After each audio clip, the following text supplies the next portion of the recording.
On a frozen battlefield of World War I, a lone German soldier steps out of the trenches. He's singing a Christmas carol. Above his head, he carries a Christmas tree, walking straight toward the enemy lines as if he's ready to die. But something unbelievable happens. No one fires.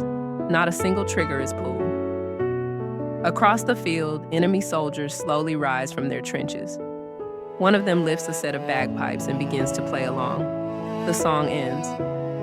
The German soldier walks to the center of the battlefield and gently places the Christmas tree, a quiet symbol of peace, into the snow.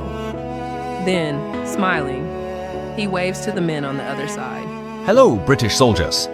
Good evening, Germans. But we're not British. We're Scottish.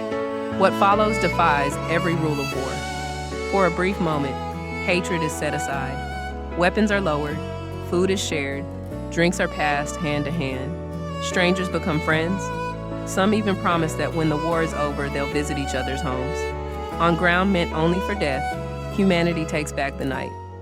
These moments, so impossible, so fragile, became one of the most mysterious and moving legends of World War I, the Christmas Truce.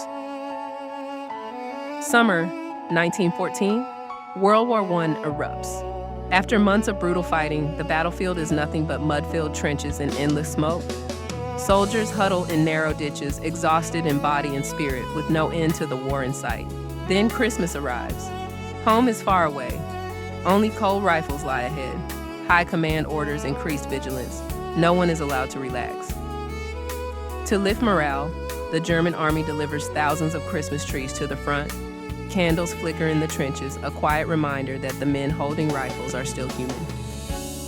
That night, a Christmas carol rises from the German lines. The song drifts across the smoke into the French and Scottish trenches. A Scottish veteran slowly lifts his bagpipes and begins to play along. Music meets in the middle of the battlefield. A German singer steps out of his trench, holding a Christmas tree, standing beneath the aim of countless guns. No one fires. One by one, more soldiers climb out. Some applaud, some join the song. Officers exchange uneasy glances, then make an extraordinary decision: a ceasefire for the night. A flare rises into the sky, illuminating not targets, but tired, softened faces. Soldiers walk toward the center of the field. They exchange food and drink, show photographs of their families, speak of life after the war. For a moment, they are no longer Germans, French, or Scots. They are simply men who want to go home. At midnight, 3 rifles are placed together to hold up a Bible. They bow their heads and pray.